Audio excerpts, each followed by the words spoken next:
Okay, so The Pill is a fun play. You have to come see it. It's a story about bodily functions, and who doesn't love bodily functions? It has depression.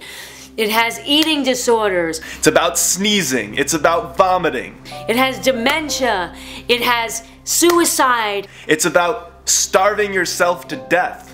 I mean, there's nothing that's missing. You have to come see it. It's hilarious. In my elevator pitch, when people ask me, what is this show about?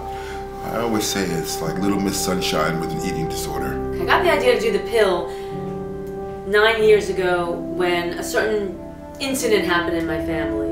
Basically, I took my daughter's antidepressant by accident. I didn't mean to. I was giving it to her, but I wanted a sip of the water, so I kind of just, out of nowhere, just randomly just like popped the pill in my mouth and drank the water.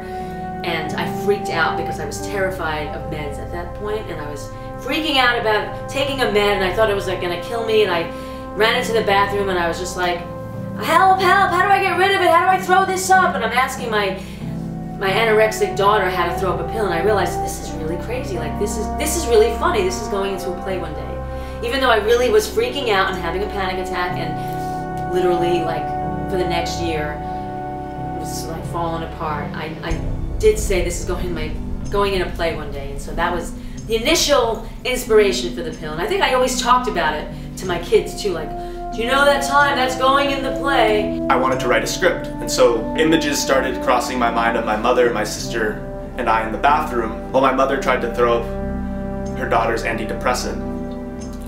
And so I just started writing, and then since my mom wrote her version of the play after I gave it to her, and she read it and was inspired to do the same, then we asked my sister, my grandfather, and my grandmother to participate as well. And I think you got interviewed.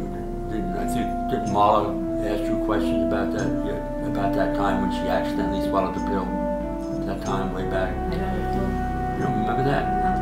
know. Once we had all these pieces together, we workshopped the play with several actors, consolidated, compiled, introduced new character arcs and whatnot, and then the play somehow came together after a long process. LaMama, I mean, you know, who doesn't love LaMama?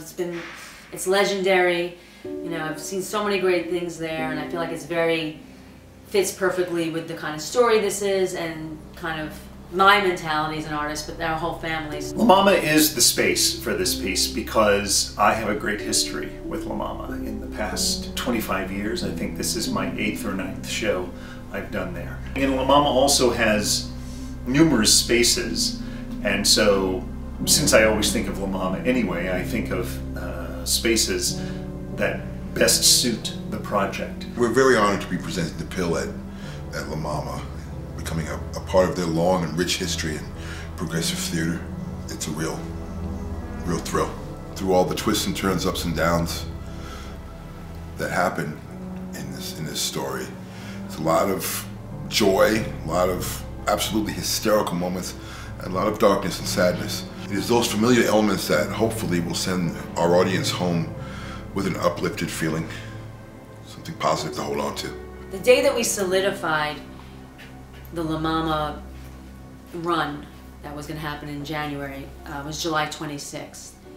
And sadly, that's the day that my daughter, Lael, committed suicide. And really intense day, obviously, but just the whole day, it was just like we got the confirmation.